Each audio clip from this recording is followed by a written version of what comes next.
तो पिछले क्लास में हमने क्या पढ़ा था? Simple microscope. एक जो मैग्नीफाइंग ग्लास होता है या कॉन्वेक्स लेंस होता है उसको हम सिंपल माइक्रोस्कोप बोलते हैं। एक स्पेशल कंडीशन में जब ऑब्जेक्ट को कहाँ रखा जाता है, उसके फोकस और ऑप्टिकल सेंटर के बीच में। बीच में मतलब एकदम मिड में नहीं, ऑप्टिकल सेंटर और फोकस के बीच में कहीं पे अगर ऑब्जेक्ट को रखोगे तो उससे एक मैग्नीफाइड इमेज आपको मिलेगी। और अगर हमें क्लियर इमेज देखनी है तो उस इमेज को लेंस से कितना डिस्टेंस पे होना चाहिए? 25 सेंटीमीटर डिस्टेंस पे, ताकि वो क्लियर बने और हम उसको क्लियरली देख पाएं। तो उस कंडीशन में उस लेंस का जो मैग्निफिकेशन है उसका फॉर्मूला हम लोगों ने डिराइव किया था। क्या फॉर्मूला था? 1+d/f। वो फॉर्मूला याद रखना है, उसको हम आज डायरेक्टली यूज करेंगे। आज जो माइक्रोस्कोप हम लोग स्टडी करने वाले हैं उसको हम बोलते हैं कंपाउंड माइक्रोस्कोप। कंपाउंड का मतलब है उसमें हम एक से ज़्यादा लेंसेज यूज करेंगे। क्या करेंगे? उसमें एक से ज़्यादा लेंस हमको यूज करने हैं। ठीक है, कंपाउंड माइक्रोस्कोप। छोटे ऑब्जेक्ट्स को देखने के लिए, उनको बड़ा करके देखने के लिए हम जो डिवाइस काम में लेते हैं उसको क्या बोलते हैं? माइक्रोस्कोप। कंपाउंड माइक्रोस्कोप में हम दो लेंस यूज करेंगे।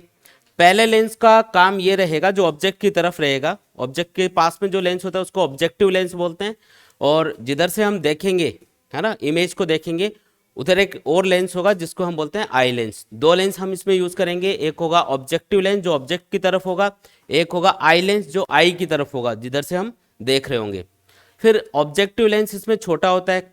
जो माइक्रोस्कोप अभी हम लोग स्टडी करेंगे, कंपाउंड माइक्रोस्कोप, उसमें जो ऑब्जेक्टिव लेंस होगा वो साइज में छोटा होगा और जो आई लेंस होगा वो कंपैरेटिवली साइज में बड़ा होगा। ठीक है, ऑब्जेक्टिव लेंस का काम ये होगा कि ऑब्जेक्ट की एक इमेज को बनाना, है ना, उस इमेज को फिर वापस से आई लेंस प्रोसेस करेगा, उसकी वापस से इमेज बनाएगा और वो इमेज मैग्नीफाइड होगी, बड़ी इमेज मिलेगी।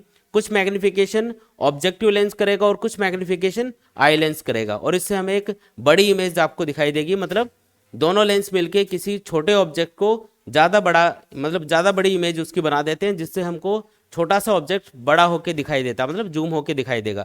तो प्रोसेस किस टाइप से है, स्टेप बाय स्टेप इसको समझेंगे। ये डायग्राम इंपॉर्टेंट है, ध्यान से समझना है सबको। ये मान लो कि एक प्रिंसिपल एक्सिस है जिसके ऊपर हमने एक लेंस को रखा हुआ है और ये जो लेंस है ये है ऑब्जेक्टिव लेंस। कौन सा लेंस है ये?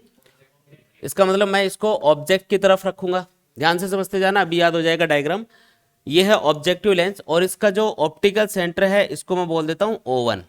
ठीक है, इसका फोकस मान लो ये है, ये इसका फोकस है, FO लिख देते हैं इसको। दोनों साइड में बराबर डिस्टेंस पे फोकस होता है तो यहाँ पे भी हम FO मार्क करेंगे। तो इस ऑब्जेक्टिव लेंस के दोनों साइड में इक्वल डिस्टेंस पे क्या होगा? इसका फोकस होगा। ठीक है, ऑब्जेक्ट को हमें फोकस के इधर रखना है, मतलब फोकस और इनफाइनाइट के बीच में कहीं पे रखना है, ताकि उसकी एक रियल इमेज लेंस के दूसरी साइड में बने और उस इमेज को फिर आई लेंस जो आगे रखा हुआ होगा वो उसको मैग्नीफाई कर पाए।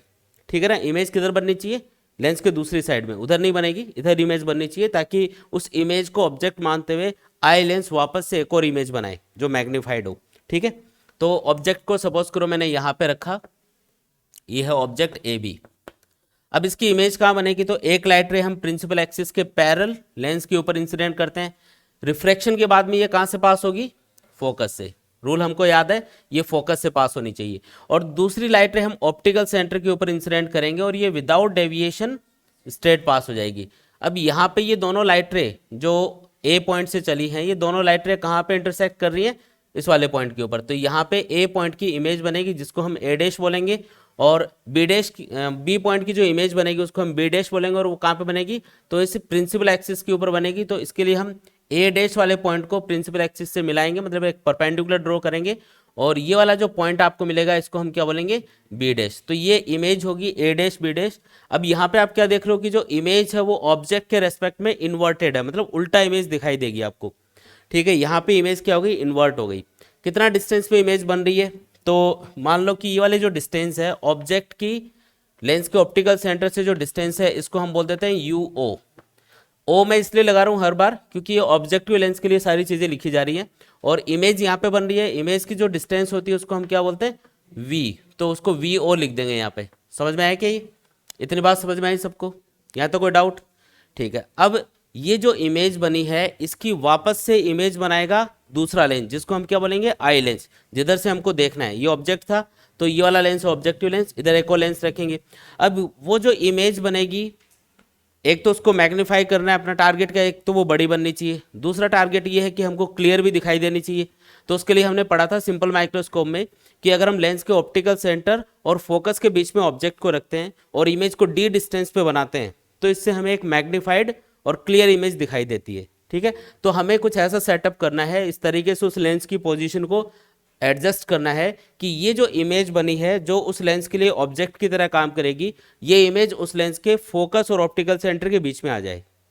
तो लेंस मान लो मेरे पास ये लेंस है, तो मैं इसको आगे पीछे करके इस तरीके से सेट करूंगा कि इसका जो फोकस होगा वो इस इमेज के दूसरी साइड में चला जाए, ताकि ये इमेज कहाँ आ जाए, उस लेंस के ऑप्टिकल सेंटर और फोकस के बीच में कहीं पे आ जाए। जैसे देखो यहाँ पे सपोज करो मैंने उस दूसरे लेंस को रखा, ये है दूसरा लेंस, ये साइज में थोड़ा सा बड़ा होता है भाई, इसको हम क्या बोलते हैं, आई लेंस। ठीक है, ये साइज में इससे बड़ा होगा। ठीक है ये जो आई लेंस है इसका ऑप्टिकल सेंटर है O2 और इसका फोकस है सपोज करो ये वाला पॉइंट, ये है FE, है ना। FE मतलब आई लेंस का फोकस। अच्छा, जितना डिस्टेंस पे इधर फोकस होगा लेंस के दूसरे साइड में भी उतना ही डिस्टेंस पे फोकस रहेगा। तो जितना ये वाले डिस्टेंस है उतना ही डिस्टेंस आपको इधर भी लेनी है फोकस की। तो ये प्रॉपर डायग्राम बनाने के लिए जरूरी है कि आप डिस्टेंसेस दोनों साइड में क्या करो, इक्वल रखो, नहीं तो क्या है डायग्राम टेढ़ा मेढ़ा बनेगा, सही नहीं बनेगा। तो ये हमने लेंस को इस तरीके से एडजस्ट किया कि इसका जो फोकस है वो इस इमेज से थोड़ा आगे चला गया, मतलब ये जो इमेज बनी है जो ऑब्जेक्टिव लेंस ने बनाई है ये इस आई लेंस के फोकस और ऑप्टिकल सेंटर के बीच में कहीं पे आ गई। ठीक है, अब हमको लेंस को इस तरीके से एडजस्ट करना है कि इस ऑब्जेक्ट की, इसके लिए तो ये ऑब्जेक्ट ही एक तरह से, तो इस ऑब्जेक्ट की इमेज कहाँ पे बने, डी डिस्टेंस पे, ताकि क्लियर दिखे हमको। ठीक है ना, तो उसके लिए थोड़ा सा इधर उधर एडजस्ट कर लेते हैं इसको, और उसके बाद में क्या करेंगे, इमेज बनाएंगे। तो अब देखो इमेज कैसे बनेगी, अब ध्यान से समझना। यहाँ पे मैंने एक लाइट रे प्रिंसिपल एक्सिस के पैरेलल इस लेंस के ऊपर इंसिडेंट की। ये जो ऑब्जेक्ट का एक तरह से ऑब्जेक्ट यहाँ पे ए डैश बी डैश है, तो ए डैश से एक लाइट रे प्रिंसिपल एक्सिस के पैरेलल इस लेंस के ऊपर इंसिडेंट की। ये रिफ्रैक्शन के बाद में कहाँ से पास होगी, फोकस से पास होगी। एक और लाइट रे लेंगे जिसको हम ऑप्टिकल सेंटर से पास करवा देंगे और ये विदाउट डेविएशन स्ट्रेट पास हो जाएगी। अब ये दोनों लाइट रे अगर मैं इधर ऑब्जर्वर बन के देख रहा हूँ तो ये मुझे दोनों लाइट रेज आगे कहाँ पे इंटरसेक्ट करेंगी, मतलब कहाँ पे मिलेंगी, ये तो आगे तो कहीं मिल ही नहीं सकती है। देखो दोनों डाइवर्ज होती जा रही हैं, अगर दूर होती जा रही हैं तो इसका मतलब ये आगे कहीं नहीं मिल सकती। तो जब मैं इधर से देखूंगा या कोई भी ऑब्जर्वर इधर से देखेगा तो उसको ये दोनों लाइट रेज पीछे कहीं, पीछे किसी पॉइंट से आती हुई अपीयर होंगी। कौन सा पॉइंट होगा वो, तो इन दोनों लाइट रेज को हम बैक ट्रेस करते हैं। देखो ये वाली लाइन है, इसको इस वाली लाइट रे को बैक ट्रेस किया, फिर इस वाली लाइट रे को भी बैक ट्रेस करो, और ये जहाँ पे भी इंटरसेक्ट करेंगी, है ना, जहाँ पे भी ये इंटरसेक्ट करेंगी वहाँ पे आपको किसकी इमेज मिलेगी, ये जो ए डैश है इसकी इमेज मिलेगी, उसको हम बोलेंगे ए डबल डैश। समझ में आया क्या, इन दोनों लाइट रेस को बैक ट्रेस किया, जहाँ पे ये इंटरसेक्ट करेंगी वहाँ पे आपको इमेज मिलेगी, उसको क्या बोलना है, ए डबल डैश। और बी डबल डैश कहाँ होगा, तो यहाँ से एक परपेंडिकुलर ड्रॉ कर देंगे, ठीक है, प्रिंसिपल एक्सिस के ऊपर, तो ये वाला पॉइंट होगा बी डबल डैश। देखो ये वाली जो डिस्टेंस है जहाँ पे इमेज बनी है ये कितनी होनी चाहिए, डी डिस्टेंस या 25 सेंटीमीटर डिस्टेंस होनी चाहिए, क्योंकि 25 सेंटीमीटर डिस्टेंस पे जब इमेज बनाओगे तो इधर से हम जब देखेंगे इस इमेज को तो हमें क्लियर भी दिखेगी और मैग्नीफाइड तो हो ही रही है। देखो ऑब्जेक्ट कितना छोटा था, ये ऑब्जेक्ट था और इसकी इमेज देखो कितनी बड़ी दिखाई दे रही है, A double dash B double dash, मतलब ऑब्जेक्ट की जो इमेज है वो काफ़ी मैग्नीफाइड हो चुकी है, बड़ी इमेज आपको दिखाई देगी, क्लियर भी दिखेगी क्योंकि हमने उसको डी डिस्टेंस पे बनाया है। समझ में आया क्या, ठीक है। अब हमको इसमें ये कैलकुलेट करके देखना है कि इस लेंस का मतलब इस कंपाउंड माइक्रोस्कोप का मैग्निफिकेशन कितना है, और कौन सा मैग्निफिकेशन हम कैलकुलेट करते हैं इसके लिए, एंगुलर मैग्निफिकेशन। फॉर्मूला बताया था ना आपको, एंगुलर मैग्निफिकेशन का फॉर्मूला क्या था, angular magnification m equals to angle made by the image at the optical centre of the lens divided by angle made by the object at the optical centre of the lens. Beta upon alpha इसको हमने लिखा था। Beta कौन सा angle होगा, तो image के top point को, ये है फाइनल इमेज, इमेज के टॉप पॉइंट को किससे मिला दो, लेंस के ऑप्टिकल सेंटर से, इमेज के टॉप पॉइंट को लेंस के ऑप्टिकल सेंटर पे मिलाओगे तो ये वाला जो एंगल बनेगा इसको हम क्या बोलेंगे, बीटा। और अल्फा कौन सा एंगल होगा, तो ऑब्जेक्ट के टॉप पॉइंट को लेंस के ऑप्टिकल सेंटर पे मिलाओ। लेकिन मैंने आपको बताया था कि हम जब भी माइक्रोस्कोप के लिए चाहे वो सिंपल माइक्रोस्कोप हो या कंपाउंड माइक्रोस्कोप हो, इनके लिए मैग्निफिकेशन कैलकुलेट करते हैं तो ऑब्जेक्ट को कहाँ पे मानते हैं अपन, लेंस से डी डिस्टेंस पे, मतलब जहाँ पे इमेज बन रही होती है उसी लाइन के ऊपर हम उसको शिफ्टेड मानते हैं, उसी के ऊपर शिफ्ट कर लेते हैं ताकि हमको थोड़ा सा प्रॉपर रिजल्ट मिले, आप ये कह सकते हो। तो ये जो ऑब्जेक्ट है इसको यहाँ की बजाय आपको यहाँ पे कंसिडर करना है, मतलब जहाँ पे इमेज बन रही है, या ये भी बोल सकते हो कि इस लेंस से डी डिस्टेंस पे हमको ऑब्जेक्ट को एज्यूम करना है। मान लो ऑब्जेक्ट यहाँ पे रखा है, ये है object C B double dash, C B double dash को हम ऑब्जेक्ट कंसिडर करेंगे। फिर ये जो ऑब्जेक्ट है इसके टॉप पॉइंट को अगर आप लेंस के ऑप्टिकल सेंटर से मिलाओगे तो अब जो एंगल आपको मिलेगा ये वाला एंगल, इसी को हम क्या बोलेंगे, ये अल्फा एंगल होगा। यहाँ पे आया क्या समझ में, अल्फा एंगल भी मिल गया, बीटा एंगल भी मिल गया अपन को। अब हम क्या करेंगे, इसमें वैल्यूज पुट करेंगे। यहाँ पे हम क्या कंसिडर कर रहे हैं कि जो एंगल्स हैं वो बहुत छोटे हैं, जितने भी एंगल्स बनेंगे उनको हम छोटा कंसिडर करेंगे। तो अगर बीटा और अल्फा काफ़ी स्मॉल एंगल्स हैं तो इनको आप क्या लिख सकते हो, tan बीटा और tan अल्फा लिख सकते हो, इसमें कोई परेशानी। स्मॉल एंगल्स के लिए बीटा को tan बीटा और अल्फा को tan अल्फा लिखा जा सकता है। अब क्या करना है, तो tan बीटा और tan अल्फा की वैल्यू यहाँ पे डायग्राम से उठा के पुट करनी है। ठीक है, डायग्राम से कैसे पुट करोगे, तो यहाँ पे ध्यान से देखो, मुझे tan बीटा की वैल्यू पुट करनी है तो मैं इस वाले ट्राइंगल को देख रहा हूँ, ये है a double dash B double dash और 2, दिखाई दिया क्या सबको, a double dash B double dash और 2। ये वाला जो बड़े वाला ट्राइंगल है इसमें ये वाला एंगल कितना है, बीटा। तो tan बीटा क्या होगा, तो एंगल के सामने ये होगा परपेंडिकुलर, ये होगा बेस। तो क्या लिखेंगे, tan beta equals to a double dash B double dash upon B double dash और 2। समझ में आया क्या, तो यहाँ पे हम लिखेंगे m equals to tan beta की वैल्यू है a double dash B double dash upon B double dash और 2, ठीक है, डिवाइडेड बाई tan अल्फा। अब tan अल्फा यहाँ पे इस छोटे वाले ट्राइंगल से देख लो, इसमें एंगल अल्फा है ये, ठीक है। tan अल्फा क्या होगा बताओ, C B double dash upon B double dash और 2, C B double dash upon B double dash और 2। कौन सी चीज़ कैंसिल होगी, ये जो बी डबल डैश और 2 है ये दोनों में कैंसिल, ठीक है। तो आंसर क्या बना, m इक्वल्स टू हम लिखेंगे ये a double dash B double dash upon C B double dash. अच्छा, सी बी डबल डैश किसके बराबर है, ए बी के बराबर ही है, तो इसको आप ए बी भी लिख सकते हो, मतलब इसको हम लिख सकते हैं a double dash B double dash upon A B. समझ में आई, तो ये फाइनल एंगुलर मैग्निफिकेशन अपने पास आ गया। अभी लेकिन हमको ये नहीं पता चला कि अगर दोनों लेंस का अगर रोल अगर देखा जाए कि इस फॉर्मूले के अंदर दोनों लेंस का रोल क्या, मतलब किसने कितना मैग्नीफाई किया इमेज को, तो उसके लिए हम क्या करेंगे, यहाँ पे छोटा सा एक कैलकुलेशन करेंगे। यहाँ पे ये जो फॉर्मूला है इसमें देखो, मैं इसको a डैश बी डैश से मल्टीप्लाई और डिवाइड कर रहा हूँ। जो अपने पास आंसर आया इसको मैं किससे मल्टीप्लाई करूंगा, a डैश बी डैश से मल्टीप्लाई करूंगा और a डैश बी डैश से ही डिवाइड करूंगा। देखो मैंने a डैश बी डैश से मल्टीप्लाई और डिवाइड किया, a डैश बी डैश एक तो इसके साथ लिख दिया और एक इसके साथ लिख दिया। पहले ये क्या था, a double dash B double dash upon A B था, तो a डैश बी डैश से मल्टीप्लाई और डिवाइड किया। इससे फ़ायदा क्या हुआ, अगर मैं इस पहले वाली टर्म को देखूँ यहाँ पे जो है a double dash B double dash upon A dash B dash, ये क्या चीज़ है यहाँ पे, तो ये जो सेकेंड लेंस है ना आई लेंस, इसके लिए ऑब्जेक्ट कौन है, a double dash B double dash, और इसके लिए इमेज कौन है, इमेज है a double dash B double dash. देखो इसके लिए ऑब्जेक्ट है a डैश बी डैश और इसके लिए इमेज कौन है, a double dash B double dash. समझ में आया क्या, और हमने यहाँ पे क्या लिखा है, a double dash B double dash यानी size of the image divided by a dash B dash यानी size of the object for the eye lens. Eye lens के लिए ये चीज़ लिखी हुई है, मतलब ये क्या चीज़ है, ये तो हमने पहले पढ़ रखा है, ये क्या चीज़ होती है, size of the image upon size of the object, क्या होता है ये, मैग्निफिकेशन, लीनियर मैग्निफिकेशन बोलते हैं इसको। इसका मतलब यहाँ पे ये जो अपने पास आया a double dash B double dash upon A dash B dash, इसको हम आई लेंस का लीनियर मैग्निफिकेशन ME बोल सकते हैं। समझ में आया क्या, इसलिए मैंने इसको रीअरेंज किया है। और a dash B dash upon A B क्या है, तो इस ऑब्जेक्टिव लेंस को देखो, इसके लिए ऑब्जेक्ट कौन है, ए बी, इसके लिए इमेज कौन है, a डैश बी डैश, इसने यही तो इमेज बनाई है। तो साइज ऑफ द इमेज यानी a dash B dash upon A B क्या होगा, ऑब्जेक्टिव लेंस का magnification, linear magnification of the objective lens, MO लिखेंगे इसको। बात समझ में आई क्या, तो यहाँ से हमको ये सिंपली दिखाई दे रहा है कि जो टोटल मैग्निफिकेशन हुआ कंपाउंड माइक्रोस्कोप का वो आई लेंस और ऑब्जेक्टिव लेंस के मैग्निफिकेशन के मल्टीप्लिकेशन के बराबर है। मतलब अगर ऑब्जेक्टिव लेंस किसी ऑब्जेक्ट की इमेज को 5 गुना बड़ा करता है, ठीक है, फिर आई लेंस उस इमेज को अगर 10 गुना बड़ा करता है, तो टोटल मैग्निफिकेशन कितना मिलेगा? 5 × 10, यानी कि 50 टाइम्स बड़ी इमेज आपको दिखाई देगी।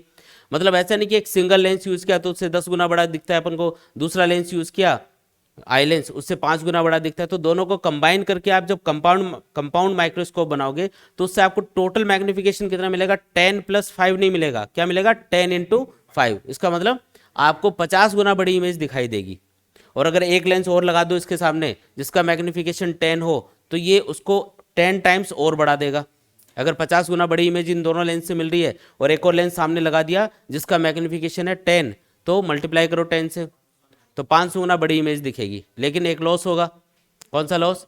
जितने ज़्यादा लेंस यूज़ करोगे इमेज उतनी ही डल होती जाएगी, क्योंकि हर एक लेंस क्या करेगा? लाइट को एब्जॉर्ब करने का काम करेगा, थोड़ा थोड़ा एनर्जी, लाइट एनर्जी को एब्जॉर्ब करेगा। इस वजह से हमको क्या होगा? इमेज डल सी दिखाई देगी, थोड़ी सी हल्की सी धुंधली सी, मतलब उतना क्लियरिटी नहीं आएगी, ब्राइटनेस नहीं आएगी, जिसको बोलते हैं ना ब्राइट इमेज बन रही है। ब्राइट इमेज नहीं बनेगी, डल इमेज बनेगी। तो 2 ही लेंस नॉर्मली यूज़ किए जाते हैं और इस तरीके से मैग्निफिकेशन आपको मिलता है। अब यहाँ पे मैं इनकी वैल्यूज पुट कर देता हूँ ताकि फाइनल फॉर्मूला अपने पास आ जाए।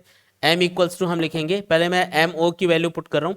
ये कौन सा लेंस है? Objective lens. और इसका जो मैग्निफिकेशन है, लीनियर मैग्निफिकेशन, उसका फॉर्मूला होता है m = v/u। याद है क्या? लेंस के लीनियर मैग्निफिकेशन का फॉर्मूला था m = इसके लिए लिख रहा हूँ m = v/u। लेकिन यहाँ पे v तो क्या होगा? पॉजिटिव, क्योंकि इंसिडेंट रेज की डायरेक्शन में चल के इस डिस्टेंस को मेजर करोगे, तो v को मैं vo लिख देता हूँ जो कि पॉजिटिव रहेगा।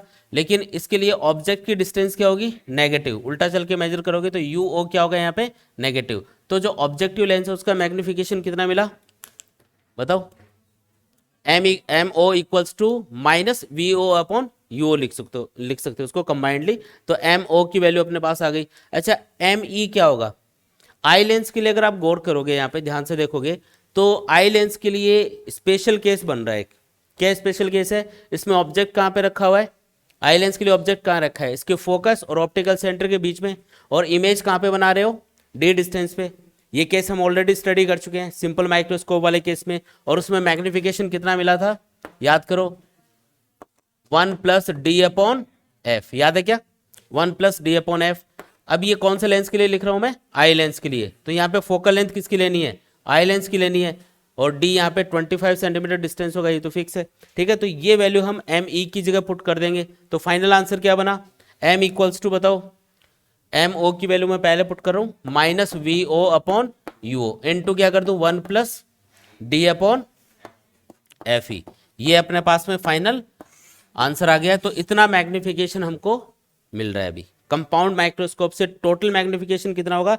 m = -VO/UO into 1 + d/Fe। ठीक है।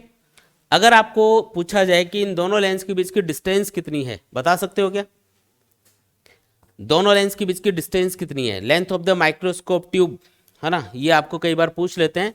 Length of the microscope tube, देखो इसको इस तरीके से कैलकुलेट करेंगे। ये वाला जो लेंस है इससे कितना डिस्टेंस पे इमेज बनी थी? ये VO। और ये जो इमेज है ये इस आई लेंस के लिए क्या है? ऑब्जेक्ट है। तो इसको हम क्या बोल सकते हैं? UE बोल सकते हैं क्या? और इन दोनों डिस्टेंस को VO और UE को हम जो लेंस फॉर्मूला है उसको अप्लाई करके सॉल्व कर सकते हैं। जैसे मैंने मान लो कि ऑब्जेक्टिव लेंस से 10 सेंटीमीटर डिस्टेंस पे ऑब्जेक्ट रखा, इसकी फोकल लेंथ इतनी है, तो आप क्या ये VO कैलकुलेट कर सकते हो? फॉर्मूला कौन सा है? 1/f = 1/v - 1/u। तो VO निकाल लेंगे। फिर इसके लिए हमको ये बताया कि डिस्टेंस, इमेज कितना डिस्टेंस पे बनी है, ये पहले से पता है 25 सेंटीमीटर। इसकी फोकल लेंथ अगर पता चल जाए तो क्या UE कैलकुलेट किया जा सकता है?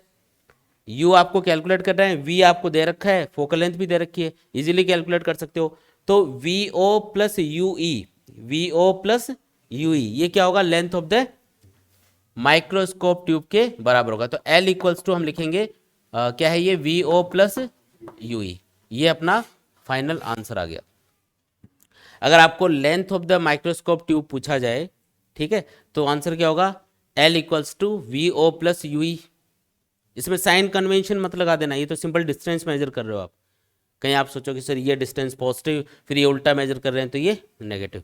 माइनस मत कर देना, क्योंकि क्यों नहीं करना है, क्योंकि ये सिर्फ डिस्टेंस पूछी जा रही है कि कितना डिस्टेंस, कितना दूर रखा है उनको, ठीक है। तो यहाँ पे सिंपली हमको इनका मैग्नीट्यूड लिखना है, वी ओ कितना आएगा, यू ई कितना आएगा, उनको सॉल्व कर लेंगे, फिर जो भी आएगा उसकी वैल्यू पुट कर देंगे। देखिए जैसे यहाँ पे यू ई नेगेटिव आएगा जब सॉल्व करोगे, वी ओ तो पॉजिटिव आएगा लेकिन यू ई नेगेटिव आएगा, क्यों, क्योंकि ये क्या होगा, डिस्टेंस ऑफ द ऑब्जेक्ट होगा इस लेंस के लिए, तो वो नेगेटिव आएगा। नेगेटिव आएगा तो वहाँ पे नेगेटिव पुट करना नहीं है, पॉजिटिव वैल्यू ही, जैसे 10 सेंटीमीटर आ गया तो 10 पॉजिटिव सिंबल के साथ में पुट करेंगे, सॉल्व कर लेंगे, ठीक है।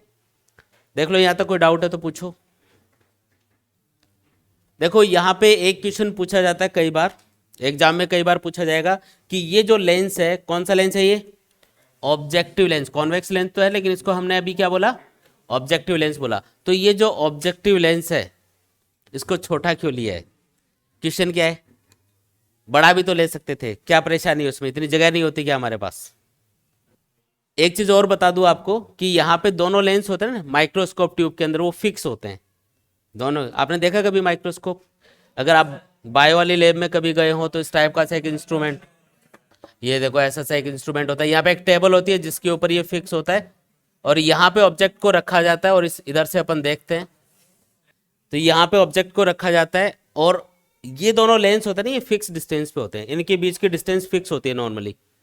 जो डिस्टेंस वेरी करती है ना वो ऑब्जेक्ट की डिस्टेंस वेरी करती है, कभी तो इसको यहाँ रख देंगे, थोड़ा इधर रख देंगे, थोड़ा इधर रख देंगे, मतलब ये जो छोटी सी एक टेबल टाइप होती है जिसके ऊपर ऑब्जेक्ट रखा जाता है, जैसे आप किसी मकोड़े को देख रहे हो, इससे किसको देख रहे हो, हाँ, तो वो मकोड़ा यहाँ पे रखा जाएगा, ये देखो ये मकोड़ा है अपना, तो यहाँ पे जो मकोड़ा रखा है उस मकोड़े की मैग्नीफाइड इमेज हमको देखनी है, तो उसकी पोजीशन ऊपर नीचे करके इस टेबल को एडजस्ट करके सेट की जाती है। तो क्या चीज चेंज करते हो, यूओ चेंज करोगे, और यूओ चेंज होगा तो वीओ चेंज होगा, वीओ चेंज होगा तो ये इमेज इस लेंस के फोकस के ऑप्टिकल सेंटर के बीच में इधर उधर वेरी करेगी। तो इसको एडजस्ट अपन इस लेंस को नहीं करते नॉर्मली, ये दोनों लेंस फिक्स होंगे, इनको पहले से एडजस्ट किया हुआ होता है, बस ऑब्जेक्ट की डिस्टेंस को थोड़ा ऊपर नीचे ऐसे करके सेट कर लेंगे कि कहाँ पे हम अपन को क्लियर दिखाई दे रहा है, जहाँ पे क्लियर दिखेगा वही डिस्टेंस क्या होगी, डी डिस्टेंस होगी, क्योंकि डी डिस्टेंस पे अपन को क्लियर दिखता है, ठीक है। तो इस तरीके से एडजस्ट करते हैं।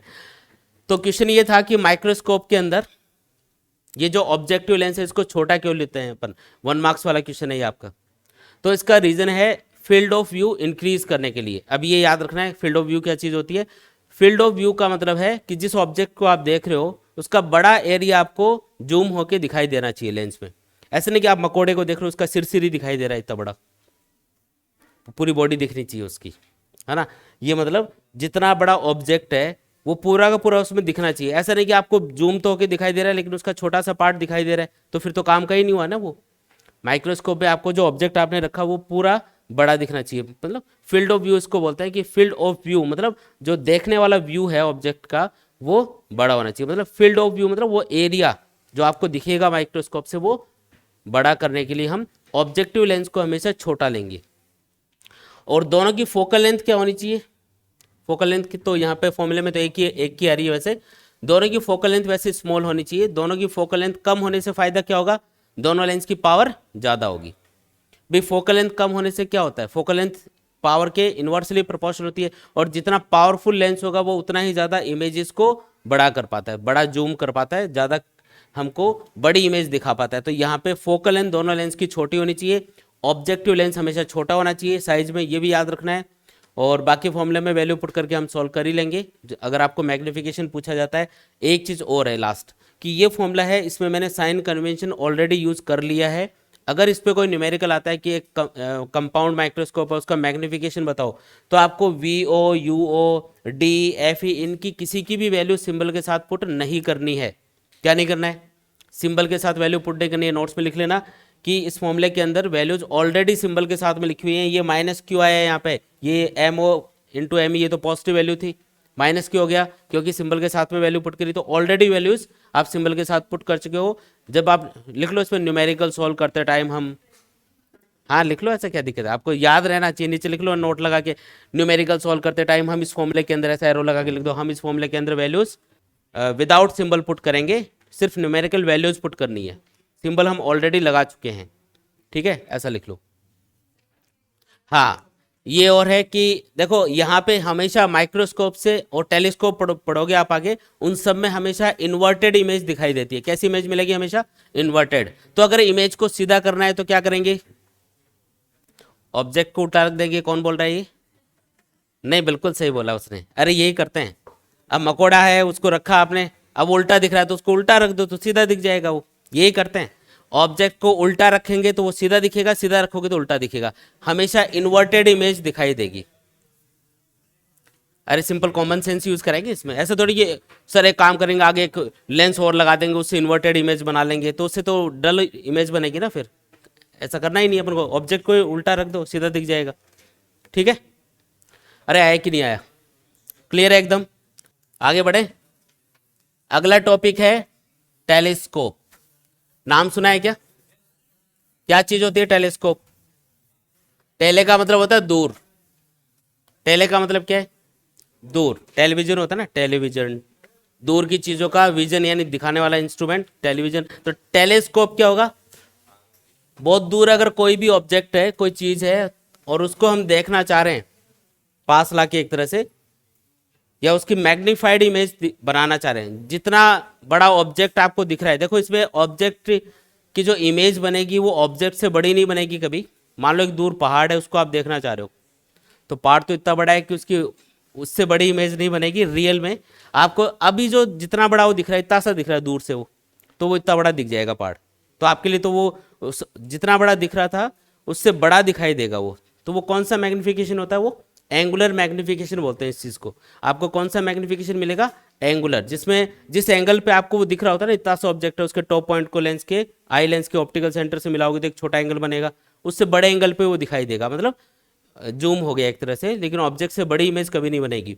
तो टेलीस्कोप का काम होता है दूर किसी ऑब्जेक्ट को देखना, है ना। दो टाइप के टेलीस्कोप होते हैं। एक तो होता है टेरेस्ट्रियल टेलीस्कोप, जिसमें हम अर्थ के ऊपर किसी ऑब्जेक्ट को देखते हैं, जैसे मैंने पहाड़ वाला एग्जांपल दिया।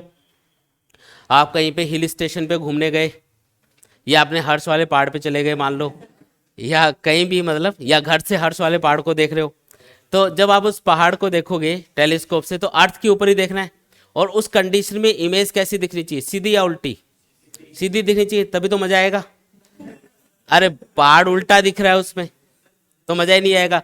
तो जो टेरेस्ट्रियल टेलीस्कोप होते हैं उसमें हम 3 लेंस यूज करते हैं। 2 लेंस यूज करोगे तो जैसे माइक्रोस्कोप में था वैसे इन्वर्टेड इमेज मिलेगी। एक और लेंस यूज करना पड़ता है। इमेज तो डल बनती है लेकिन आपको इरेक्ट या सीधी इमेज दिखाई देती है, बड़ी इमेज दिखाई देती है। तो टेरेस्ट्रियल टेलीस्कोप अपने सिलेबस में नहीं है, उसको अपन नहीं पढ़ेंगे। 3 लेंस वाला टेलीस्कोप। हमको दूसरे वाला टेलीस्कोप पढ़ना है जिसको हम बोलते हैं एस्ट्रोनॉमिकल टेलीस्कोप, जो गैलीलियो ने बनाया था।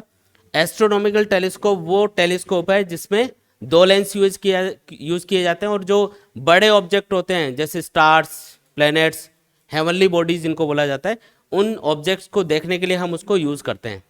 किसी स्टार को देखना है, किसी प्लेनेट को देखना है ना, दूर, बहुत दूर, एस्ट्रोनॉमी में हम उसको यूज करते हैं, इसलिए उसका नाम भी क्या रखा? Astronomical telescope. और एक चीज और है यहाँ पे कि जब आप एस्ट्रोनॉमिकल टेलीस्कोप को यूज करते हो तो ऑब्जेक्ट हमेशा कहाँ होता है? बहुत दूर होता है। जैसे किसी प्लेनेट को देख रहे हो, किसी स्टार को देख रहे हो, तो ऑब्जेक्ट कहाँ पे है? बहुत दूर है। और बहुत दूर से आने वाली लाइट रेस कैसी होती है? आपस में पैरेलल होती है, पैरेलल बीम आती है वो। अगर ऑब्जेक्ट इनफाइनाइट पे है तो हम क्या कंसिडर करते हैं कि लाइट रेस प्रिंसिपल एक्सिस के पैरेलल आ रही है। लेकिन प्रिंसिपल एक्सिस के पैरेलल होना कोई कंपलसरी कंडीशन नहीं है, वो आपस में पैरेलल हो रही होती है, ये जरूरी कंडीशन है। इसको ऐसे समझो, जैसे मान लो कि ये कोई लेंस है, ठीक है, ये कोई लेंस है। अब ऑब्जेक्ट एकदम प्रिंसिपल एक्सिस के सामने कहीं पे रखा है, तो जो लाइट रेज आएंगी वो प्रिंसिपल एक्सिस के पैरेलल ऐसे आ जाएंगी, कोई दिक्कत नहीं है इसमें। लेकिन ऑब्जेक्ट को अगर आपने ऊपर कहीं पे रखा है, इनफाइनाइट पे ऊपर कहीं रखा है, तो क्या होगा? अगर इसकी प्रिंसिपल एक्सिस के एलोंग, मतलब यहाँ पे इधर कहीं ऑब्जेक्ट रखा है इनफाइनाइट पे, तो उससे जो लाइट रेज आएंगे वो प्रिंसिपल एक्सिस के पैरेलल आएंगी। लेकिन हो सकता है कि जो ऑब्जेक्ट है वो ऊपर रखा हो थोड़ा सा, तो ऊपर रखा हो तो लाइट रेज ऐसे आ रही होंगी। तो क्या ये प्रिंसिपल एक्सिस के पैरेलल है क्या? अभी नहीं है। तो ये बात मैं बताना चाह रहा हूँ कि अगर ऑब्जेक्ट इनफाइनाइट पे होगा तो लाइट रेज आपस में पैरेलल होंगी उनका प्रिंसिपल एक्सिस के, क्योंकि ऑप्टिकल इंस्ट्रूमेंट तो टेढ़ा मेढ़ा कैसे भी रख सकते हो, आपको जरूरी थोड़ी है उसी के अलोंग रखा हो। तो प्रिंसिपल एक्सिस के पैरेलल होना कंपलसरी नहीं है। अभी तक हम प्रिंसिपल एक्सिस के पैरेलल इस तरीके से इसलिए एज्यूम कर रहे थे ताकि उससे कैलकुलेशन थोड़ी सी आसान हो और प्रिंसिपल एक्सिस पे इमेज बन जाए, ठीक है ना, इसलिए अपन ऐसा कर रहे थे, लेकिन इसमें ऐसा नहीं है। अब जो टेलीस्कोप अपन पढ़ेंगे ना, उसमें हम लाइट रेज को आपस में पैरेलल तो एज्यूम करेंगे, लेकिन वो प्रिंसिपल एक्सिस के पैरेलल नहीं होंगी। तो डायग्राम वगैरह कैसे बनेंगे थोड़ा देखते हैं अपन डिटेल में। देखो यहाँ पे कौन सा टेलीस्कोप, एस्ट्रोनॉमिकल, एस्ट्रोनॉमिकल टेलीस्कोप। इसका डायग्राम बनाता हूं सबसे पहले। अच्छा, इसमें दो केस होते हैं, दो एडजस्टमेंट होते हैं, ऐसे बोलना चाहिए। जो एस्ट्रोनॉमिकल टेलीस्कोप है, ध्यान से समझो, उसमें दो एडजस्टमेंट होंगे। एक तो होता है नॉर्मल एडजस्टमेंट, जिसमें फाइनल इमेज हम डी डिस्टेंस पे नहीं बनाते, इनफाइनाइट पे बनाते हैं। नॉर्मली हम डी डिस्टेंस पे इमेज बनाते हैं ना, ताकि क्लियर दिखे। तो नॉर्मल एडजस्टमेंट में क्या होगा कि फाइनल इमेज इनफाइनाइट पे बनेगी। अलग अलग इंपॉर्टेंस है दोनों की। और दूसरा जो एडजस्टमेंट है उसको हम बोलते हैं स्पेशल एडजस्टमेंट, जिसमें हम फाइनल इमेज कहाँ बनाएंगे, डी डिस्टेंस पे, यानी 25 सेंटीमीटर डिस्टेंस पे बनाएंगे। तो पहले मैं आपको जो केस बता रहा हूं वो है नॉर्मल एडजस्टमेंट। कौन सा, नॉर्मल एडजस्टमेंट। ये मान लो अपना ऑब्जेक्टिव लेंस है। और अच्छा, इसमें एक खास बात होती है कि जो ऑब्जेक्टिव लेंस है वो जितना हो सके हमको बड़ा यूज करना है। देखो, ऑब्जेक्टिव लेंस का काम यहाँ पे ये है कि ज़्यादा से ज़्यादा लाइट रेज को कन्वर्ट करना, इकट्ठा करना, ताकि उसकी ऑब्जेक्ट की एक ब्राइट और क्लियर इमेज बने। तो ऑब्जेक्टिव लेंस का काम यहाँ पे ये है कि जो इनफाइनाइट पे ऑब्जेक्ट रखा है उससे जितनी ज़्यादा लाइट रेज को आप कलेक्ट कर पाओगे, उससे आने वाली जितनी ज़्यादा लाइट रेज को आप कन्वर्ट कर पाओगे, उतना ही क्लियर और ब्राइट इमेज बनेगी। तो अपन को क्या करना है कि ये जो ऑब्जेक्टिव लेंस है, जो ऑब्जेक्ट की तरफ होगा, इसको जितना हो सके बड़ा लेंस यूज़ करना है ना। तो ये बड़े से बड़ा लेंस सपोज करो अपन ने यूज़ कर लिया। अब जो लाइट रेज आ रही है इनफाइनाइट से, वो सपोज करो कि ये जो प्रिंसिपल एक्सिस है इससे अल्फा एंगल के ऊपर आ रही है। मान लो कि जो ऑब्जेक्ट है वो प्रिंसिपल एक्सिस से अल्फा एंगल के ऊपर रखा हुआ है, तो ये वाला जो एंगल बना ये कितना है, अल्फा एंगल बनेगा। ये लाइट रेज इस तरीके से इस लेंस के ऊपर इंसिडेंट होगी। अब क्वेश्चन ये है कि अब ये लाइट रेज कन्वर्ज कहाँ पे होगी। अगर प्रिंसिपल एक्सिस के पैरेलल ये लाइट रेज आती तो फोकस के ऊपर आपको एक पॉइंट साइज इमेज मिलती। अब इमेज कैसे मिलेगी, मान लो यहाँ पे इसका फोकस है FO। अगर लाइट रेज आपस में पैरेलल हैं लेकिन ये प्रिंसिपल एक्सिस के पैरेलल नहीं है, तो भी इमेज फोकस पे ही बनेगी। याद रखना है, तो भी इमेज कहाँ बनेगी, फोकस पे। फोकस पे ही उसकी पोजीशन होगी, लेकिन इमेज का साइज इस बार पॉइंट साइज नहीं होगा, पॉइंट साइज से बड़ी इमेज बनेगी। ये जो फोकस है इससे इस प्रिंसिपल एक्सिस के परपेंडिकुलर जो प्लेन पास होता है उसको हम बोलते हैं फोकस प्लेन। क्या बोलते हैं इसको, फोकस प्लेन। अगर मैं इस प्रिंसिपल एक्सिस के परपेंडिकुलर फोकस से पास होने वाला एक प्लेन कंसिडर करूं, तो इस ये जो प्लेन बनेगा इसको हम क्या बोलेंगे, फोकस प्लेन। कौन सा प्लेन, फोकस प्लेन बोलेंगे। ये जो फोकस प्लेन है, ये जो यहाँ पे फोकस प्लेन है, इसी के ऊपर कहीं ना कहीं इमेज बनेगी। अगर लाइट रेज प्रिंसिपल एक्सिस के पैरेलल आती तो ये इस तरीके से कन्वर्ज होती और फोकस प्लेन के ऊपर इस FO पॉइंट के ऊपर इमेज बनती, पॉइंट साइज। लेकिन अगर ये आपस में पैरेलल है लेकिन प्रिंसिपल एक्सिस के पैरेलल नहीं है, तो इस प्लेन के ऊपर कहीं पे इमेज बनेगी, फोकस प्लेन पे पोजीशन यही रहेगी, फोकस पे इमेज बनेगी। अब कहाँ पे बनेगी, तो उसके लिए ये देखो, ये वाली जो लाइट रे इसको ऑब्जर्व करो, ये कहाँ से आ रही है, इनफाइनाइट से आ रही है और ऑप्टिकल सेंटर से पास हो रही है। और इसका रूल क्या है कि ये विदाउट डेविएशन स्ट्रेट पास होती है। अब ये वाली जो लाइट रे है ये जहाँ भी इस फोकस प्लेन को इंटरसेक्ट करेगी वहाँ पे आपको इमेज मिलेगी। कौन सी, A'। ये याद रखना है कि जहाँ पे ऑप्टिकल सेंटर से आने वाली लाइट रे आगे जाके फोकस प्लेन को कट करेगी, उस पॉइंट के ऊपर आपको इमेज मिलेगी। पहले भी ऐसा ही था, पहले ये लाइट रे जो ऑप्टिकल सेंटर से पास हो रही है सीधी जा रही थी, तो फोकस प्लेन को कहाँ पे काट रही थी, ये FO पे, है ना। ये जब इधर जा रही थी तब ये FO पे कट कर रही थी, इसका मतलब इमेज कहाँ बनी, FO के ऊपर। अभी क्या होगा, ये A' पे इमेज बनेगी। और बाकी की लाइट रेज, क्योंकि ये कन्वर्जिंग लेंस है तो ये लाइट रेज को कन्वर्ट करेगा, तो बाकी की लाइट रेज भी यहाँ पे जाके क्या हो जाएंगी, कन्वर्ट्स, इस तरीके से। तो जो इमेज मिलेगी वो कहाँ पे मिलेगी आपको, A' के ऊपर मिलेगी। और फिर B' फाइंड करने के लिए इसको आप प्रिंसिपल एक्सिस से इस तरीके से मिला दो, ये वाला पॉइंट होगा A' और ये वाला पॉइंट कौन होगा, B'। इतनी बात समझ में आई क्या सबको। इमेज कहाँ बनेगी, फोकस पे बनेगी, A' B'। इस बार उसका साइज पॉइंट साइज नहीं है, इस बार थोड़ी सी बड़ी इमेज मिलेगी। अब ये जो इमेज बनी इसको मैग्नीफाइड करना है ताकि क्लियर दिखे, बड़ी इमेज बनानी है, तो ये काम कौन करेगा, दूसरा लेंस जिसको हम क्या बोलते हैं, आई लेंस। अब ये जो नॉर्मल एडजस्टमेंट है इसमें फाइनल इमेज हमको बनानी है इनफाइनाइट के ऊपर, ठीक है। अच्छा, इनफाइनाइट पे कब इमेज बनती है लेंस से, जब उसके फोकस पे ऑब्जेक्ट को रखा जाता है। देखो लेंस के फोकस और इनफाइनाइट के बीच में अगर ऑब्जेक्ट रखोगे, लेंस के फोकस और इनफाइनाइट के बीच में अगर ऑब्जेक्ट है तो लेंस के दूसरी साइड में एक रियल इमेज बनती है। फोकस और ऑप्टिकल सेंटर के बीच में अगर ऑब्जेक्ट रखोगे तो जिधर ऑब्जेक्ट है उसी साइड में एक बड़ी इमेज बनती है, सिंपल माइक्रोस्कोप में पढ़ा था।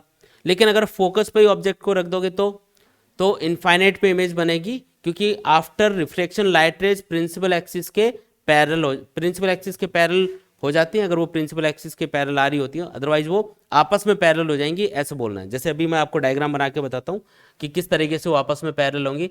मान लो कि ये आई लेंस है, इसमें आई लेंस इतना ही होता है कि जिसमें हम इजीली देख पाएँ बस। इसमें आई लेंस छोटा होगा, ऑब्जेक्टिव लेंस बड़ा होगा। इसके बड़े होने का रीजन समझ में आया क्या, ताकि ज़्यादा से ज़्यादा लाइट रेज को ये कलेक्ट कर पाए, और जितना ज़्यादा लाइट रेज को ये कलेक्ट करेगा उतना ही ब्राइट और क्लियर इमेज हमको दिखाई देगी। अब ये जो लेंस है इसको हम बोलेंगे आई लेंस, इसका ऑप्टिकल सेंटर है O2, और ये जो इमेज बन रही है जो ऑब्जेक्टिव लेंस ने बनाई है, ये आई लेंस के लिए किसकी तरह काम करेगी, ऑब्जेक्ट की तरह काम करेगी। अगर हमें फाइनल इमेज इनफाइनाइट पे बनानी है, कहाँ पे बनानी है, इनफाइनाइट पे, तो इस ऑब्जेक्ट को इस लेंस के फोकस पे होना चाहिए। इसका मतलब इस लेंस को आगे पीछे इस तरीके से एडजस्ट करना है कि इसका जो फोकस है वो इस पॉइंट के ऊपर आ जाए, है ना। मतलब इमेज तो जहां बननी थी वो बन गई, हमने इस लेंस को इस तरीके से एडजस्ट किया कि इसका फोकस कहां पे आ गया, इसी पॉइंट के ऊपर आ गया। ये है इस आई लेंस का फोकस, इधर भी इतना ही डिस्टेंस पे होगा। बात समझ में आ रही है क्या। हमने इस लेंस को अगर मैं थोड़ा सा दूर करूंगा तो फोकस इसके साथ थोड़ा इधर चला जाएगा, थोड़ा इधर करूंगा तो फोकस थोड़ा इधर आ जाएगा। समझ में आया क्या, जैसे ये लेंस है, ये इसका फोकस है, तो इसके साथ ही शिफ्ट होगा ये। तो हमको इस तरीके से एडजस्ट करना है इसको कि इसका फोकस कहाँ पे आ जाए, इस पॉइंट के ऊपर जहाँ पे इमेज बन रही है। अब हम क्या बोलेंगे इसके रेस्पेक्ट में, हम क्या बोलेंगे कि इसके लिए ऑब्जेक्ट कहाँ रखा है, ये ऑब्जेक्ट है इसके लिए, ये इसके फोकस पे रखा है, तो इमेज कहाँ बनेगी, इनफाइनाइट पे। चलो इमेज बनाओ। एक लाइट रे प्रिंसिपल एक्सिस के पैरेलल इंसिडेंट कर दो, रिफ्लेक्शन के बाद में कहाँ से पास होगी, फोकस से, और एक लाइट रे ऑप्टिकल सेंटर के ऊपर इंसिडेंट कर दो, ये विदाउट डेविएशन स्ट्रेट पास हो जाएगी। अब ये दोनों लाइट रेज आप देखोगे कि ये आपस में पैरेलल हो जाती हैं, ठीक है। ये जो दोनों लाइट रेज है अगर ये आपस में पैरेलल हो गई तो ये कहाँ पे इंटरसेक्ट करेंगी, इनफाइनाइट पे। तो इमेज कहाँ बनेगी, हम ये बोलेंगे कि इनफाइनाइट पे इमेज बनेगी। तो हम ये बोल रहे हैं कि इनफाइनाइट के ऊपर इंटरसेक्ट करेंगी, इसलिए इमेज बनेगी इनफाइनाइट पे। अच्छा, अगर ऑब्जर्वर इधर से देखेगा तो ये उसको कहाँ से आती हुई अपेयर होंगी, तो ये पैरेलल है तो पैरेलल बैकट्रेस कर दो इनको, इस तरीके से इनफाइनाइट से आती हुई अपीयर होंगी। तो इमेज कहाँ पे बनेगी, हम बोलेंगे कि इनफाइनाइट पे इमेज बनेगी, ऐसा हम कमेंट कर रहे हैं इसके लिए। ये जो एडजस्टमेंट है इसको हम बोलते हैं नॉर्मल एडजस्टमेंट। तो इसमें मैग्निफिकेशन कितना होगा, मैग्निफिकेशन का फॉर्मूला लगा दो, सेम वही फॉर्मूला है, m equals to beta upon alpha. Angular magnification m equals to beta upon alpha. इसमें बीटा कौन सा एंगल होगा, तो ये लाइट रेज आगे जाके कहाँ पे इंटरसेक्ट करेंगी, इनफाइनाइट पे, और जब मैं उस इमेज के टॉप पॉइंट को लेंस के ऑप्टिकल सेंटर पे मिलाऊंगा वापस, तो ये वाला एंगल बनेगा angle made by the image at the optical centre of the lens, यानी कि बीटा। ये वाला एंगल यहाँ पे बीटा होगा, ठीक है। फिर ऑब्जेक्ट कहाँ पे है, तो ऑब्जेक्ट इनफाइनाइट पे है, और इनफाइनाइट से आने वाले लाइट रेज ने लेंस के ऑप्टिकल सेंटर पे जो एंगल बनाया है वो क्या है, एल्फा। तो एल्फा ये वाला एंगल है। अच्छा, ये एल्फा है तो इसके वर्टिकली अपोजिट ये वाला एंगल भी क्या होगा, ये एल्फा ही होगा ना। ये दोनों एंगल, ये सीधी जा रही है, ये ऐसे काट रही है इसको लाइन, तो ये वाला एंगल और ये वाला एंगल बराबर होंगे। तो ये दोनों एंगल, ये वाला और ये वाला इक्वल होता है, ठीक है। तो ये जो एल्फा है, ये वाला एल्फा, ये आपको इस ट्रायंगल में देखना है, ये वाला जो ट्रायंगल बना है ना छोटा वाला, और जो बीटा एंगल है वो इस वाले ट्रायंगल में देखना है। इधर जो छोटा एंगल ट्रायंगल बनेगा, ये वाला एंगल होगा बीटा इसके अंदर। समझ में आया कि अब आपको एंगल्स को स्मॉल मानते हुए क्या पुट करना है, यहाँ पे बीटा की जगह टेन बीटा, बाकी प्रोसीजर सेम सा ही है। ये टेन एल्फा लिखेंगे, फिर टेन बीटा टेन एल्फा की वैल्यूज पुट करके देखेंगे। तो टेन बीटा कितना होगा, तो ये वाला जो ट्राइंगल है इसमें टेन बीटा बताओ, A dash B dash upon B dash O2, A dash B dash upon B dash O2 divided by tan alpha क्या होगा, इस वाले ट्राइंगल में देखो tan alpha A dash B dash upon B dash O1, A dash B dash upon B dash O1, क्या चीज cancel होगी, A dash B dash cancel, m equals to क्या लिखेंगे, बी डैश O1 ये ऊपर चला जाएगा अपॉन बी डैश O2। इनकी वैल्यूज पुट करूंगा अब मैं, बी डैश ओ वन क्या है, ध्यान से देख के बताओ, बी डैश ओ वन ये वाले डिस्टेंस है, ये वाला पॉइंट कौन है, ये इस ऑब्जेक्टिव लेंस का फोकस है, तो ये वाली डिस्टेंस क्या होगी, focal length of the objective lens. अच्छा, इंसिडेंट रेज के अपोजिट चलेंगे, इसको मेजर करने के लिए इसी डायरेक्शन में चलेंगे, सेम डायरेक्शन में। मैं यहाँ पे खड़ा हूँ लेंस के ऑप्टिकल सेंटर पे, और इस डिस्टेंस को, ये जो डिस्टेंस है, इस डिस्टेंस को मेजर करने के लिए फॉरवर्ड डायरेक्शन में चलूँगा। इसका मतलब ये वाले डिस्टेंस क्या होगी, पॉजिटिव। तो ये वाली डिस्टेंस है बी डैश ओ वन, और इसको हमको पॉजिटिव लेना है, और प्लस एफ ओ लिखेंगे। एफ ओ का मतलब है focal length of the objective lens. इस लेंस की फोकल लेंथ है एफ ओ, इसकी कितनी है, एफ ई। ठीक है, अब इस लेंस के लिए देखो, ये वाला जो ट्रायंगल है, इसमें आपको ये वाली डिस्टेंस मेजर करनी है, लेकिन इंसिडेंट रेज तो इधर जा रही है, लाइट रेज इधर से इधर जा रही है, लेफ्ट टू राइट, और इसके ऑप्टिकल सेंटर से इस डिस्टेंस को मेजर करने के लिए हमें उल्टा चलना पड़ रहा है। इसका मतलब ये डिस्टेंस क्या आएगी, नेगेटिव। तो ये डिस्टेंस किसके बराबर है, ये वाले डिस्टेंस, देखो ये जो पॉइंट है ये इस आई लेंस का भी फोकस है, इसका मतलब ये होगी focal length of the eye lens. तो आपको इसको नेगेटिव सिंबल के साथ में पुट करना है। अब यहाँ पे ये मत, इससे कंफ्यूज मत होना कि sir focal length of the convex lens तो हमेशा पॉजिटिव होती है, तो इसको माइनस क्यों पुट कर रहे हैं। यहाँ पे हम इस डिस्टेंस को पुट कर रहे हैं, ये डिस्टेंस कितनी है, बी डैश ओ टू। अब क्योंकि इंसिडेंट रेज के अपोजिट चल के इसको मेजर करो, इसलिए इसको हमेशा नेगेटिव पुट करना है, और डिस्टेंस क्योंकि फोकल लेंथ के बराबर है, इसलिए मैं इसको माइनस एफ ई लिख रहा हूँ। एफ ई के बराबर हो गई ये डिस्टेंस, इसलिए उसको एफ ई लिख दिया। एफ ई की वैल्यू पुट नहीं कर रहे हैं, लेंस फॉर्मूला यूज नहीं कर रहे हैं, हम यहाँ पे इस डिस्टेंस की वैल्यू पुट कर रहे हैं, जो कि एफ ई के बराबर, और नेगेटिव इसलिए क्योंकि इंसिडेंट रेज के अपोजिट चल के इस डिस्टेंस को आपको मेजर करना होगा। तो ये आएगा माइनस एफ ई। अगर आप पॉजिटिव वैल्यू पुट कर दोगे ना यहाँ पे, तो एम क्या आएगा, पॉजिटिव। और पॉजिटिव मैग्निफिकेशन का मतलब क्या होता है, image is erect and virtual. जबकि यहाँ पे इमेज कैसी मिलेगी, अगर ये इनफाइनाइट पे जाके इंटरसेक्ट करेंगी तो इमेज इज रियल। ठीक है, और इमेज कैसी होगी, इन्वर्टेड बनेगी। अगर ऑब्जेक्ट को ऐसे रखा है आपने, इनफाइनाइट पे ऐसे रखा होगा ना, तो उसकी इन्वर्टेड इमेज आपको यहाँ पे टेलीस्कोप में दिखाई देती है, इरेक्ट इमेज नहीं बनती। तो माइनस ही आएगा वहाँ पे, वो याद रखना। ठीक है, तो मैग्निफिकेशन कितना हुआ, माइनस एफ ओ अपॉन, ये minus F O upon F E, इसको रीड कर सकते हो। समझ में आया क्या ये। ठीक है, length of the telescope tube का फॉर्मूला क्या होगा, लेंथ का मतलब है दोनों लेंस के बीच की डिस्टेंस बताओ। Length of the telescope tube, ये वाले डिस्टेंस एफ ओ, ये वाले डिस्टेंस एफ ई, तो F O plus F E कर दूं क्या भाई। ये वाले डिस्टेंस कितनी है, एफ ओ के बराबर है focal length of the objective lens. ये वाले डिस्टेंस किसके बराबर है, focal length of the eye lens. तो टोटल डिस्टेंस कितनी हुई, F O plus F E, खत्म। ठीक है, F O plus F E, ये क्या होगा, length of the telescope tube के बराबर होगा। समझ में आया क्या। इस एडजस्टमेंट का बेनिफिट क्या है, अगर आपको पूछे कि ये जो इनफाइनाइट पे इमेज बनाई है इसका बेनिफिट क्या है, कुछ तो बेनिफिट होता होगा, तभी हम दो एडजस्टमेंट स्टडी कर रहे हैं। तो अगर आपको आइज की फुली रिलैक्स कंडीशन में किसी इनफाइनाइट पे रखे हुए ऑब्जेक्ट को, किसी मतलब किसी स्टार को, प्लेनेट को देखना है, आइज की फुली रिलैक्स कंडीशन का मतलब है आप काफ़ी देर तक उसको देख सकते हो।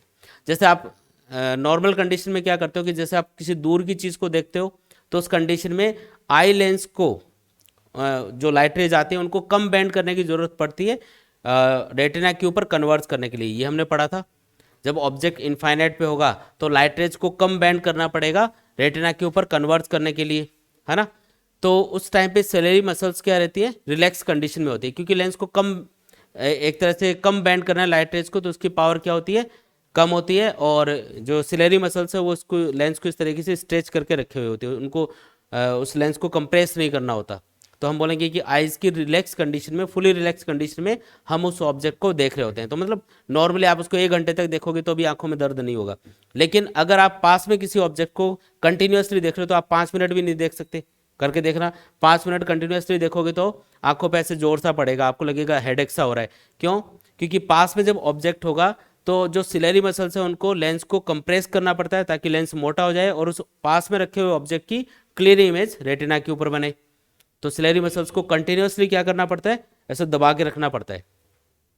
आपको लगता है ना कि सर मैं ज़्यादा देर नहीं पढ़ पाता, तो अपनी बॉडी की लिमिटेशन है ना, वो आपकी कमी नहीं है कि आप सर मेरा तो कॉन्सेंट्रेशन ही नहीं बनता, मैं 5 मिनट ऐसे देखता हूँ, इतने में हेडेक शुरू हो जाता है, 50 तरह की प्रॉब्लम शुरू हो जाती है। तो ऐसा नॉर्मल है, ऐसा होता ही है, सबको ही होता है। इसलिए अपन या तो नज़रों को इधर उधर फिराते रहते हैं ऐसे ऐसे, या फिर थोड़ी देर पढ़ने के बाद में आंखों को इधर उधर अपन को देखना ही पड़ता है क्योंकि थोड़ा रिलैक्स करने के लिए, तो ये मतलब लिमिटेशन है अपनी बॉडी की।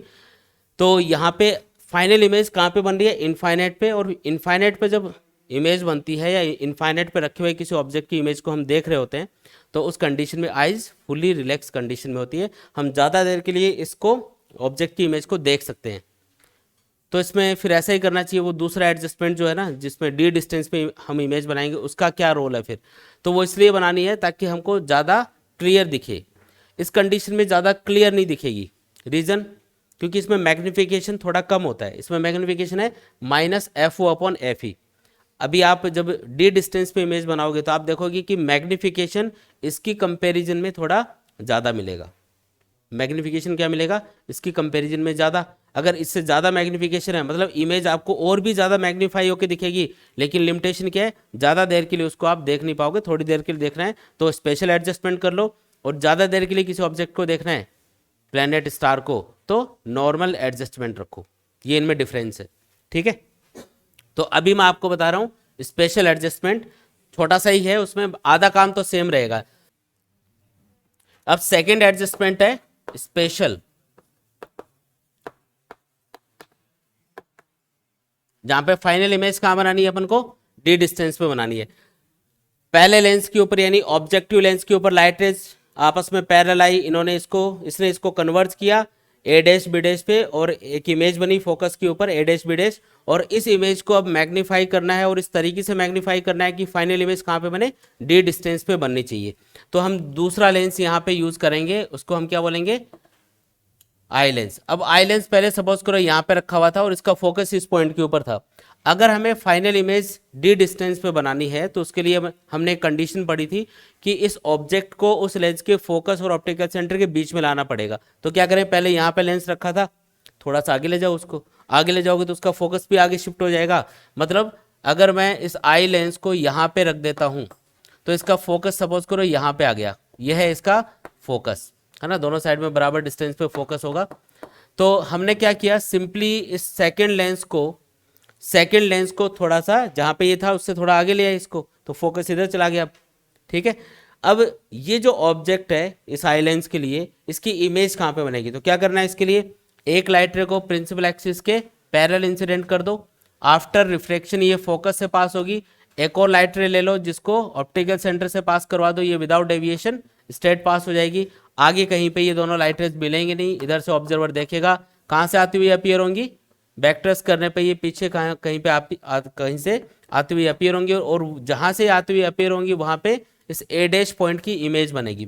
A' पॉइंट की इमेज कहाँ पे बनेगी, इस पॉइंट के ऊपर, और उस इमेज को हम नाम देंगे A'। फिर B' कहाँ मिलेगा, B की इमेज कहाँ मिलेगी मतलब, तो इसके लिए हम एक परपेंडिकुलर ड्रॉ करेंगे प्रिंसिपल एक्सिस के ऊपर, ये वाला पॉइंट आएगा B'। समझ में आया क्या, सिंपल एकदम। इमेज के टॉप पॉइंट को लेंस के ऑप्टिकल सेंटर से मिला दो, जो एंगल बनेगा उसको बीटा बोलना है, अल्फा वही रहेगा सेम। तो मैग्निफिकेशन कितना हुआ, β/α, और इसको हम क्या लिख देंगे, इसको tan बीटा लिख देंगे, और इसको क्या लिख देंगे, tan अल्फा लिख देंगे, सिंपल एकदम, ठीक है। फिर tan बीटा की वैल्यू बताओ, tan बीटा इस वाले ट्राइंगल में आप बताओ, नहीं इस वाले ट्राइंगल में नहीं, बड़े वाले में नहीं, छोटे वाले में, ये वाला, क्योंकि अभी हमने इसी में तो फाइंड किया था, तो गड़बड़ नहीं करनी है, क्योंकि tan बीटा इसमें भी मेजर कर सकते हो, इसमें भी मेजर कर सकते हो। रीजन बताता हूँ इसी में क्यों मेजर करना है, क्योंकि जब आप tan बीटा यहाँ से मेजर करोगे और tan अल्फा यहाँ से मेजर करोगे तो ये वाली साइड कॉमन आएगी जो कैंसिल होगी, इसमें नहीं होगी ये, ठीक है ना। तो tan बीटा मेजर करना है, tan बीटा क्या होगा, A'/B'/B'/O2, A'/B'/B'/O2 divided by tan alpha क्या होगा, A'/B'/B, ना ये नहीं है, ये वाला पॉइंट O1 B', ये वाला ट्राइंगल है, इसको देखो A'/B'/B'/O1, A'/B'/B'/O1, A'/B' cancel, M की वैल्यू बताओ क्या आएगी, B'/O1/B'/O2। अब वैल्यूज पुट करेंगे, ध्यान से देखो इधर, B'/O1 क्या है, B'/O1 ये वाली डिस्टेंस है जो कि focal length of the objective lens के बराबर है, B'/O1 ये वाली डिस्टेंस होगी, तो इसको क्या लिखना है, +FO, समझ में आया क्या। और बी डैश ओ टू क्या है? देखो ये वाले जो ए डैश बी डैश इमेज बनी थी अभी जो ऑब्जेक्टिव लेंस ने बनाई है वो आई लेंस के लिए ऑब्जेक्ट है। तो ये एक तरह से ये वाली जो डिस्टेंस है ये एक तरह से आई लेंस के लिए ऑब्जेक्ट की डिस्टेंस है, जिसको हम क्या बोलेंगे? यू ई बोलेंगे, इसको यू ई बोलना है। ठीक है, पहले तो ये एफ ई के बराबर था, लेकिन अब एफ ई के बराबर थोड़ी है, फोकस तो इधर चला गया ना अब थोड़ा आगे, इसलिए फोकस और ऑप्टिकल सेंटर के बीच में कहीं पे आ गई ये इमेज, तो ये डिस्टेंस एफ ई से थोड़ी कम होगी, कितनी है? यू ई मान लिया। तो अब ये जो डिस्टेंस है बी डैश ओ टू, इसको मेजर करने के लिए आपको इस लेंस को ऑप्टिकल सेंटर से इंसिडेंट रेज के अपोजिट चलना पड़ेगा। इंसिडेंट रेज इधर जा रही है और हम इस डिस्टेंस को मेजर करने इधर आ रहे हैं, तो ये नेगेटिव होगा। नेगेटिव होगा तो मैं यहाँ पे पुट करूँगा माइनस यू ई। आया क्या समझ में? अब ये जो यू ई है इसकी वैल्यू आपको पुट करनी पड़ेगी। इसके लिए मैं आई लेंस के लिए लेंस फॉर्मूला यूज करूँगा फॉर आई लेंस। कौन सा लेंस? आई लेंस के लिए 1 F E equals to 1 V E minus 1 U E लिखेंगे। और यहाँ पे मैं वैल्यूज पुट करूँगा, जैसे वी ई की वैल्यू कितनी होगी, तो हमको पता है कि फाइनल इमेज हमने कहाँ पे बनाई है, ये वाली जो डिस्टेंस है, यानी वी ई कितना है? डी के बराबर है क्या? लेकिन इसको माइनस डी लिखेंगे अगर मुझे वी ई की वैल्यू पुट करनी हो ना। तो इस लेंस के लिए मैं इंसिडेंट रेज के अपोजिट चल के मैं इस डिस्टेंस को मेजर करूंगा, इसलिए मैं इसको माइनस डी लिखूंगा। तो यहाँ पे मैं वैल्यूज पुट कर रहा हूँ 1 F E equals to 1 minus D minus 1 U E. मुझे यू ई की वैल्यू कैलकुलेट करनी है, और जिसकी वैल्यू कैलकुलेट करनी होती है उसका सिंबल नहीं लगाना है, यहाँ पे यू ई को एज इट इज लिखना है। इसको इधर ले आओ, अब 1 यू ई इक्वल्स टू क्या आएगा? ये उधर जाएगा तो माइनस 1 डी माइनस 1 एफ ई। ठीक है, इसमें आप माइनस 1 एफ ई कॉमन भी ले सकते हो। ठीक है, तो ये जो 1 यू ई है इसको आप क्या लिख सकते हो? अगर मैं माइनस 1 एफ ई कॉमन ले लूँ तो ये 1 plus F E upon D लिखा जा सकता है क्या? थोड़ा फॉर्मूला बनाने के लिए ऐसा कर रहे हैं अपन, बाकी ये भी पुट कर सकते हो। यहाँ पे 1 यू ई की वैल्यू क्या आ रही है? नेगेटिव आ रही है। नेगेटिव आनी चाहिए थी, क्यों नेगेटिव? क्यों?